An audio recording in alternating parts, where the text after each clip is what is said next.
Unfortunately, there were a couple that showed up at breakfast like they always did, and they died. There's another day that is very famous on Wall Street, and that's 9/11. I started running towards the building, and the cop was like grabbing me and pushing me. They were screaming, come on in, come on in. And there were no gates here like there are now. Peter, always good to see you. Welcome back. Every time I see you, I always wonder, where do I start from? Because there are so many eras and so many stories. So many eras, so many stories, and there's one of you. And I feel like there's only one of you that can actually tell the story the best. I'm not scalable. Today I wanted to continue our last conversation, which is actually about the eras on Wall Street through your lens. Okay. We already talked about Black Monday, 1987. That was an epic story, and obviously it was a very personal one, hearing it from your mouth and your experience.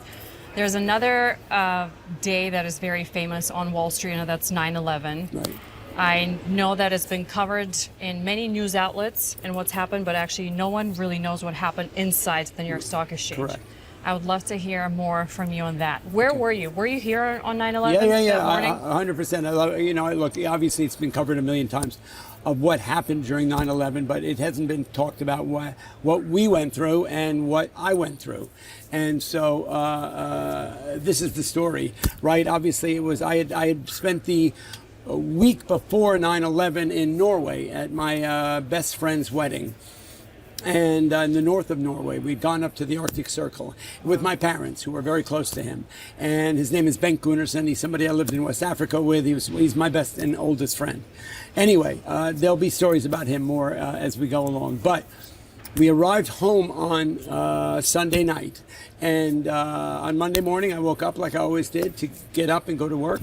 And I used to usually arrive, so I take the subway down from the Upper West Side, and I used to arrive right around 10 to 9 or 9 o'clock so that I'd be able to get ready and be here for the opening bell. And the subway, which goes down the West Side, we had gotten to about Fulton Street, and nobody knew what was going on. Nobody knew what was happening above ground. And we suddenly, for the first time, as my memory serves me, we started feeling a lot of shaking in the train, in the car. And everyone sort of looked at each other like, wow, what was that? And we went through 2 more stops, and it started shaking again. And everyone sort of was, there was a little bit of acknowledgement between people, like, wow, that was weird, what's going on?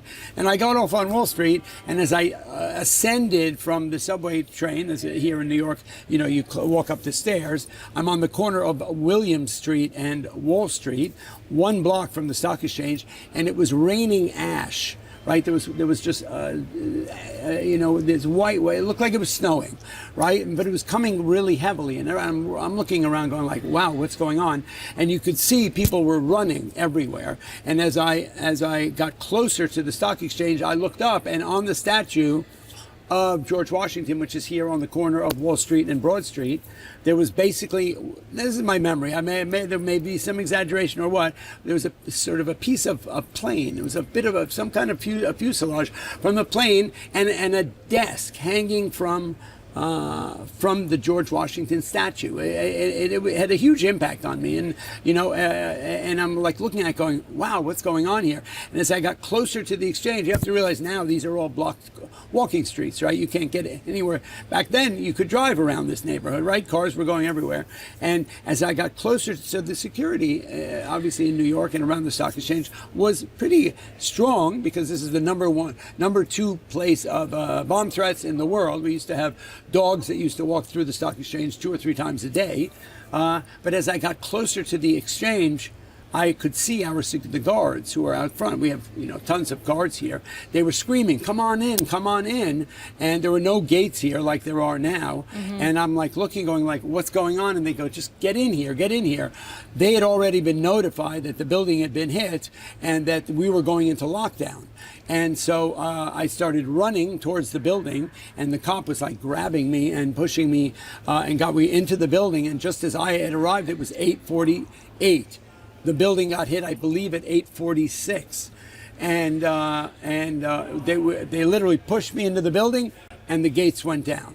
And I was like, the F is going on here? And so I got into the building, and by then, back in those days, we had the blue room, the expanded blue room, and we had 30 Broad, which is now just it's an apartment house, was an additional trading room, right? We had the expanded blue room, the main room, the garage, and we had what was called 30 Broad. They had, back in the day, we were growing really quickly here. There were lots of new stocks coming out, and so they needed, before technology, you needed space for that. So we have in this room now, we have posts 5 through 11.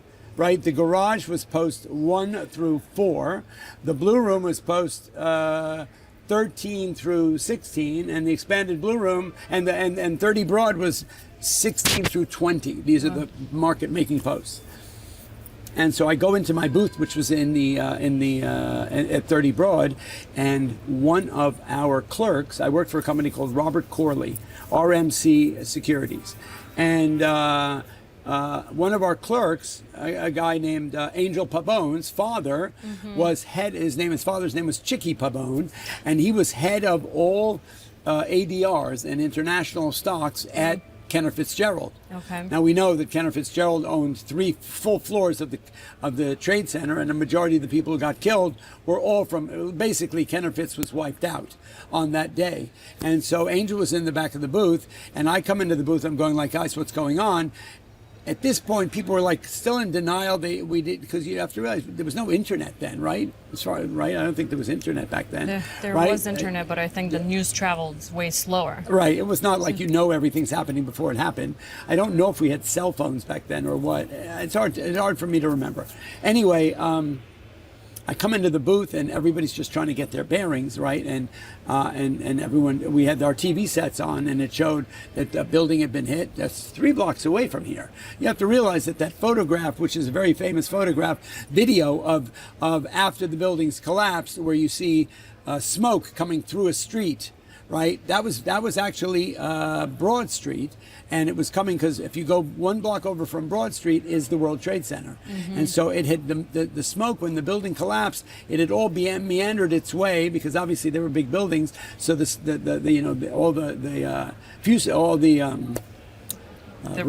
remains of the building, right, had to go find its way somewhere. So it had sort of gone through streets, and then so we're in the booth.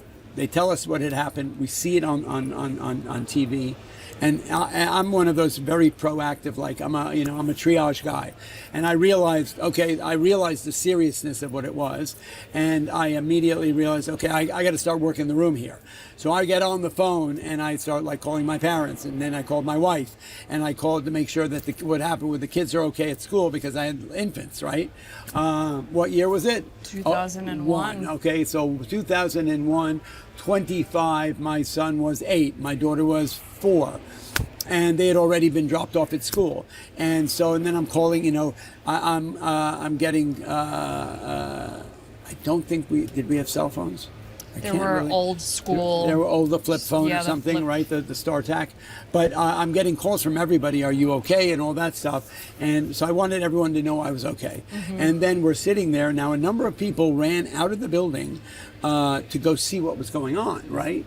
And even though the exchange was in lockdown, a couple of them sort of snuck their way out.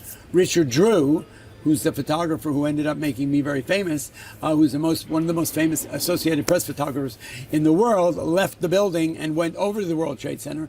He's the guy who took the photograph, Falling Man, right? He actually had that famous photograph of the man actually falling out of the building, and he stop framed it right there so you can see the person. It's a very famous photograph. One of his claims to fame, besides the Falling Man, was the photograph after Robert F. Kennedy was on stage back at a conference, I believe, at a rally, and then he was walking through the back of a kitchen to go to his car, and Sirhan, I believe it was, shot him. Richard Drew happened to be walking with Robert Kennedy at the time and got the first shot. There's a famous photograph of Robert Kennedy standing with a waiter standing over him on the floor of the kitchen. That Richard Drew took that photo. Richard Drew goes outside, and And then we're going like, what's going on, guys, right? So we realized we were in lockdown. The stock exchange was not giving us a lot of information. You could already smell smoke. But you didn't know this was a terrorist attack. We did not know it was a terrorist attack. When we just, when did you know, realize? it's hard to know. I would probably say within the first hour, half hour, 45 minutes, we were getting an inkling, because after that, the second building got hit. Right. And then we realized, okay, well, this is for real. And you're watching it over and over again on the, we have TV sets all over the place here.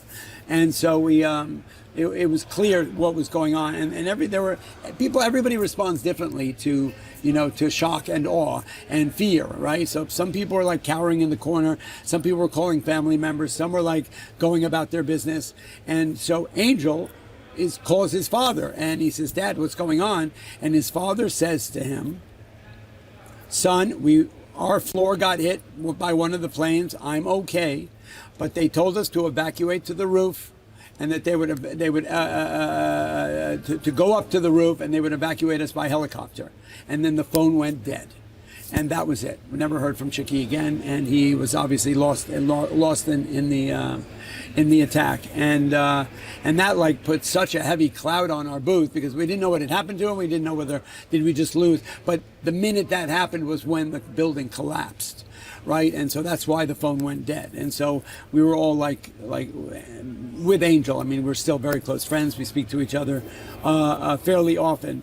But it was heavy because he was one of our biggest customers, and his son worked for us, right? And so that was like, okay, wow, this is heavy. It's put a sense of real reality on the situation. Fast forward, 11:46 in the morning, we had been standing around trying to figure out what was going on. The exchange wasn't giving a lot of information, and a New York City cop walks up into one of the entrances of 30 Broad Street, and he's full of soot and blood, and like he looked like he had just come out of hell. And he goes, "Guys, I don't know about your security, but and the security had done great for us. They had protected us for sure." He goes, we don't know what's going on, but my suggestion is everybody take off your shirt, soak it in water, wrap it around your face, and come with me. And so at that point, I was like, I'm the proactive guy in those kind of situations. I'm going, "Guys, come on, let's get out of here." Because their fear was that the NYSE was going to be the next thing to get bombed. Wow. Right? We still weren't clear what was really going on and whether it was a bigger picture. And I said, "I'm out of here. I want to get out of here." And when that cop gave us the green light, I said, "Guys, let's go." And I grabbed like 10 friends. All of us mostly worked together in the same company. And we took off our shirts. I was wearing this beige, they called it my bar mitzvah suit, because it was an old school. I had big lapels, and it was like a beige suit. It was so odd. And I had it in a bag, and it smelled like sulfur. I had it in a bag for 20 years in my closet, and then I think I finally got rid of it. But anyway, and I had to add a shake case, right, which halfway, anyway. So we took our shirts off, we soaked them in like, Evian water or whatever, Perrier, whatever it was, wrapped it around our face. I put my jacket back on, and we started to descend down to the street. The first image we had of what the street looked like. And we got down there, it was pitch black, 11:46 in the morning. Wow. Now, the memory, I have photographic memory, so I know times really well of what happened at certain times. Like 8:48 was when I walked out of the subway, 11:46 was when I left the building. We get down to the street, and literally there was 3 feet of ash, as if we were walking through snow. And we had 3 cops, right, who were just all battered and full of whatever. And they said, "Guys, we're going to all grab hands, right? And have one cop in the middle, one on either side. We're going to traverse and go through the middle of Broad Street to the Staten Island Ferry until we see light. And then we'll figure out what the next move is." He said, "Because we are still, the city is in shock. We don't know what's going on." I said, "I'm with you guys." I figured really I felt safe with the NYPD. And so we all walked like this, literally through thick ash, like it felt like you were in a snowstorm trying to go somewhere. We walked 8 blocks holding hands through this thick stuff until we started to see a little bit of daylight, right? Because it was pitch, literally, I remember going like, I could not see my hand. Thick dust And soot, and it was horrifying, really. And so we finally get to the point of Manhattan, right where the Staten Island Ferry is, and we started to see a little bit of sunlight. And the cops said, "Guys, I don't know what you want to go from here, but I suggest you get out of lower Manhattan." And at that point, you could see people jumping into the Hudson. People were hopping on boats. There were these shuttle boats going to Brooklyn. I mean, everybody dispersed, right? Everybody didn't know, well, what do we do here? And there was screaming and yelling and sirens. It was absolute chaos and madness. Our group, kind of, a couple of people just like disappeared. One guy lived in Brooklyn. He said, I'm going home. One guy said he's going to New Jersey. But literally, people were jumping into, people were so freaked, they were afraid that we were going to get hit. And I remember seeing a couple of people jumping into the Hudson. And I felt that we were better off hanging out together. So we decided to go up the FDR because there were no cars anywhere. Yeah. So I'm holding my attaché case, which the handle had broken, which was driving me crazy, but I needed it. Wearing this crazy suit with a shirt wrapped around my face. We headed up the middle of the FDR, and we're like walking, and we started to, there was a crowd around us, and everybody was trying to leave the lower Manhattan. And I have these, my parents are Holocaust survivors, and I have these images. They used to talk to me about the marches when they would go from camp to camp, hundreds of thousands of prisoners, right? And back then, the reason they did that was a great way to kill off people because it didn't cost any money. And so I've had really bad PTSD as a child from that. So I don't like to be in crowds, and I don't like to be in big packs of people. So I started to freak. I said, guys, I can't handle this. I'm going to go into the streets. And they all said, one of the guys says, you know what, my uncle owns a little Italian restaurant down here, because by that point we were in like Little Italy. Yeah. He called him, his uncle said, why don't you come over here? So we climbed down off the FDR, and we meandered our way through the streets to this little restaurant. And we got in, and his uncle took us down to the basement, and they were giving us food, and they were giving us sambuca, just trying to calm everybody down. There were probably about 6 of us by now. We started out with 10, we were down to about 6. And we stayed there probably for a half an hour drinking and trying to chill out. And then everyone said, let's make our way out and keep moving. So we crossed 14th Street, and there used to be a hospital there called St. Vincent's, right, which is now a medical center of some kind. And as we start walking across 14th Street and we get to the west side, there were you could see a little bit of sunlight. You could hear nothing but sirens.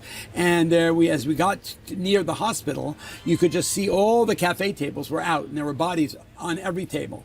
And there were cops and ambulances and everything. They were doing triage right there to any body they could find that was all beaten up, because the bodies had been coming from Lower Manhattan. And it was like such a powerful memory of seeing, dead bodies, half bodies, all that kind of shit, as they were being, they had set up a triage center right outside the hospital. And we said, well, we don't need to be here. So we meandered our way up 7th Avenue until we got to Penn Station. We get to Penn Station, and it was like people were standing around like with radios. It was radios back then, I guess, and listening like what was going on, and we didn't know where to go. And you could see people all huddled in Penn Station. And then there was a Pennsylvania hotel, which they've now recently knocked down. But so we went into Penn Station, and there were like, people were starting to like, the camaraderie that trauma and crisis bring between people, right, is kind of a heavy thing, right? Some people go and isolate, some people really get together. And so we were talking to everybody who you didn't know, and talking about your families and stuff like that. It was like a heavy duty bonding moment. And so that was our next stop. And then we tried to make our way uptown. I invited everyone to my house because they all lived somewhere out in Long Island. There was no transportation anywhere. I said, guys, let's all go up to my house. I lived on 101st Street. And there were no taxis, no subway. And I'm going, I guess we're walking. And so we start walking up 7th Avenue, and we walked all the way. Right by around 4:30 in the afternoon, we had gotten up to about 78th Street. And there were no cars. There was taxis were standstill. And was there dust up there? There was, but nothing like downtown. But you could smell it. There was this heavy stench of sulfur. And there's a restaurant called Carmine's on the Upper West Side, an old Italian family place. Yeah. And one of the people we were with knows the owner, and he also knew. And as we get to Carmine's, Giuliani, the mayor, was there, and the head of NYPD, they were there. So it was 5 in the afternoon. The attack had started at 8:46, and we went into the restaurant. We started eating a little bit of food, and we started talking to everybody and going like, "What's going on? What was it? How'd it go?" And then at that point, I said, guys, you want to, I'm 10 blocks away. I'm going home. I want to see my kids and my wife. And they were going, we're going to head back downtown and go home. And I said, okay, everybody do what you want to do. And then I ended up walking the last 10 blocks to my home. And I got there and my kids were already home from school. And they were there with their nanny, and they were there with my wife, Lisa. And we just sort of sat around in shock. And that shock lasted for days, for weeks, for months. But that's how it was. Did you cry? Understanding? No question about it. I think, it was so emotional, the whole thing. Obviously we knew a number of people who had died. We knew Chicky, Pabone, right? And, but, from the floor's perspective, at one point this room started to fill up with smoke. Right, so going back to before we exited the building at 11:46, I was like walking around trying to see what other people were doing. Our room, you could smell smoke. In the main room, it was filling with smoke because it's the closest room to where once the buildings had come down, right next to the Broad Street. So this room really started to fill up with smoke. And so it was curious. I don't really know what happened once we got out of the building. To everybody else, but I knew that I was going to take advantage of that moment when that cop said, I don't know what's going on here, but I suggest you come with me. And I was like, I'm with you, right? And that was the morning. Were you scared that day? You know what? Did you feel fear? Did you feel scared for your life? Did you think of your kids? Like, not knowing where they are? And no question about it. But I had a certain sense of confidence because I immediately, the way I kind of work, my brain works is I made sure I identified where everybody was and that everybody was fine. Right? I mean, I spoke to my parents, I spoke to my wife, we kept getting cut off whenever we would speak, but I knew where everybody was, and from friends to family and whatnot. So by the time I got home, of course, everybody was, the kids were small, right? So like they were 4 and 8. So they were, of course, I remember them, jumping on, because obviously they didn't, for the first few minutes before I was able to reach them and they saw it on TV, they were thinking, I'm here. Right, I'm on Wall Street, there were a number of people from the floor that used to always have breakfast at Windows of the World, and unfortunately there were a couple that showed up at breakfast like they always did, and they died. Tommy Sullivan and another guy. There's a tribute to them downstairs. I used to go to Windows of the World sometimes, but I was not a frequenter there. So I was in the, I was happy that I wasn't closer there. It wasn't a place that of course I walked through the lobby of the World Trade Center very often, but it wasn't like I had skirted death. I definitely, the fact is that walk from here to there was really scary.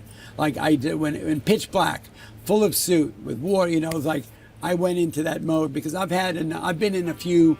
Not only is it in my DNA from my parents' experience of what it's like when life is no longer a surety, right? When you go, okay, wow, I don't know what's going to happen here, and that's happened to me a number of times. I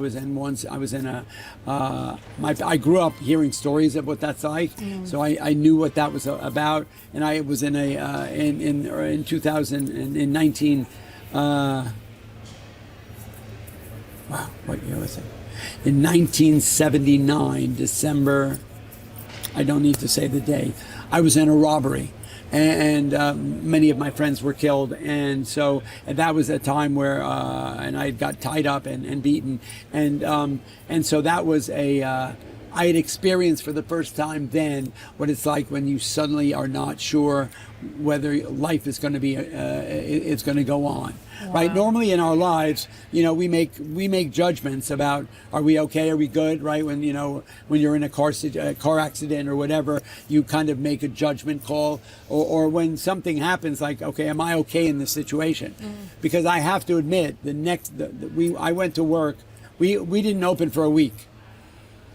And I am by no means a Muslim phobe or an Arab phobe or anything like that. But I remember that when I finally went back to work on Monday, we reopened on Monday. Everybody was eyeing everyone in the subway car, like, who is this person? Am I okay here? You remember how America became, were you here? No, you weren't here. No. Yeah, America became very, like, you looked at everybody in it with a different eye, right? And surely if there was someone there dressed as, in a Muslim outfit, you were apprehensive. It's just our nature. And a gentleman came on the subway, and he was aggressively praying with the Quran, and everybody was getting really, really uncomfortable, and I could tell that people were kind of freaking out, and I was uncomfortable. And I've learned throughout my experiences, when I'm uncomfortable in a situation, I will attack the situation. And I just went right up to this guy and I said, "You don't plan on doing anything fucking crazy here, do you?" And everybody started applauding, because I kind of broke that discomfort in the car, because everyone was like, is this guy gonna, say Allah Akbar and blow the fucking hell this place to bits? And, and that wasn't probably politically correct at the time, but it was just, I'm being honest, that's how people felt for a long time. And the guy goes, no, that's not who I am.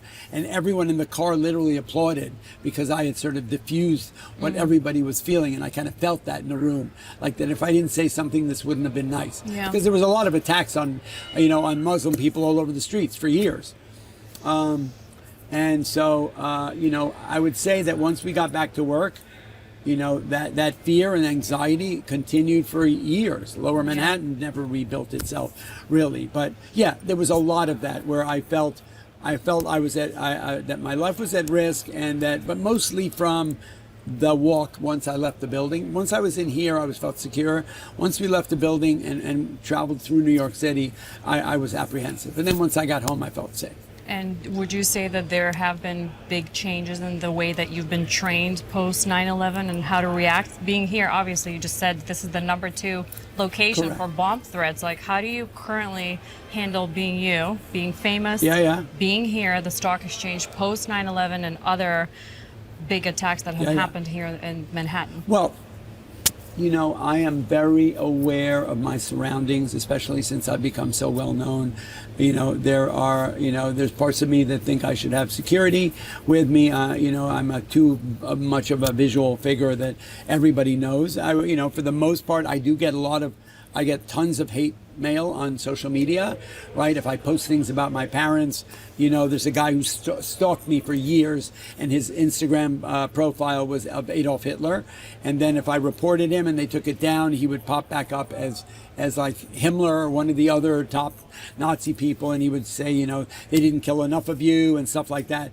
And then, I've posted things. I try and stay completely apolitical on social media, but one time I posted something. It was probably after October 6th of last year, and I got thousands of death threats. So, I definitely am concerned for my security more now than ever. That time really changed everybody's perspective. The city became a different place. The streets were regular driving streets. Now they're barely walking streets. And so I think, the whole world has definitely changed. Our whole level of security has changed for sure. But, also when you have a wife and children, you definitely look at things differently. But yes. And when did they place the metal bars around New York Stock Exchange? You know what? I'm willing to bet it didn't happen instantly. But the stock exchange is super intense steel doors that come down that are impenetrable. Right. We also know that after 9/11, they built an exact replica of this building somewhere in New Jersey. We believe underground somewhere. That was our understanding, that in case this were to ever happen again, we could literally all go, they could flip a button and this whole place would be running, because we had never been closed for a week in history, right? And amazing we got this place back open. That was a big tide. It's been written out a lot about it between Giuliani, before he drank the Kool-Aid. Back then he was the mayor of New York, and he was quite an amazing dude.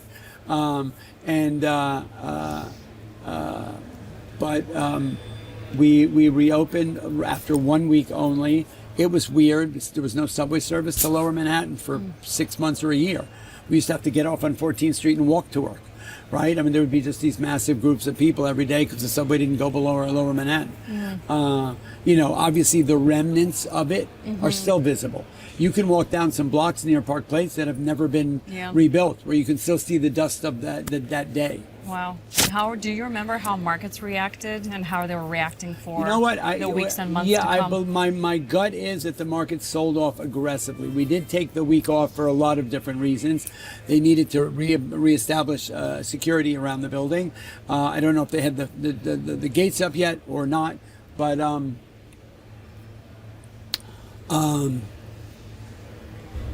but they didn't want the market. They wanted enough time to go by where we had enough information that people were not trading off of fear.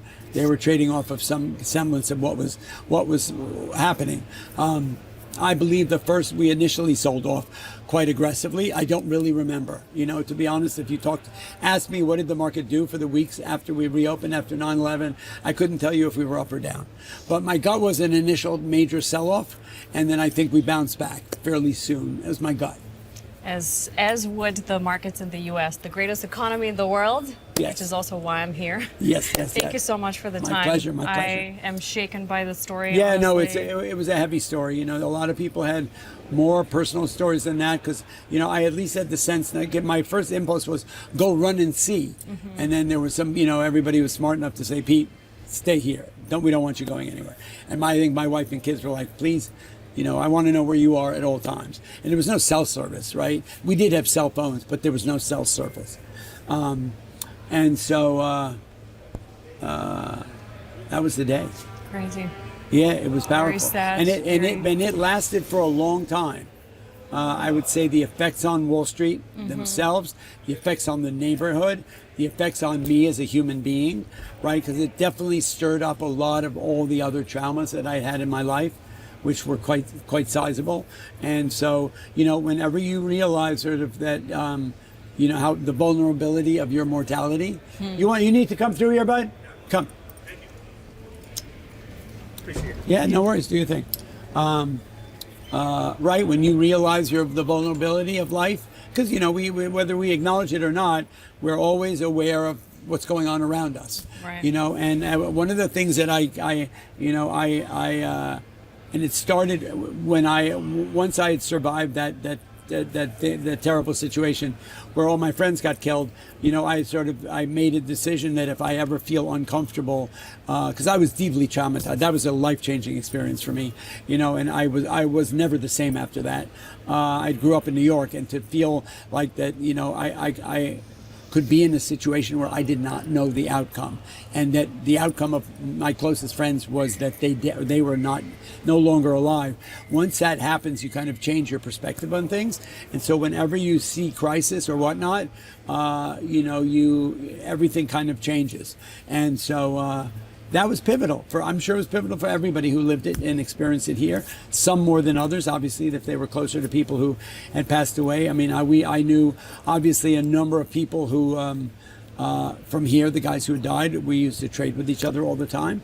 But yeah, and that's Wall Street was never the same ever again. Wall Street was never the same again.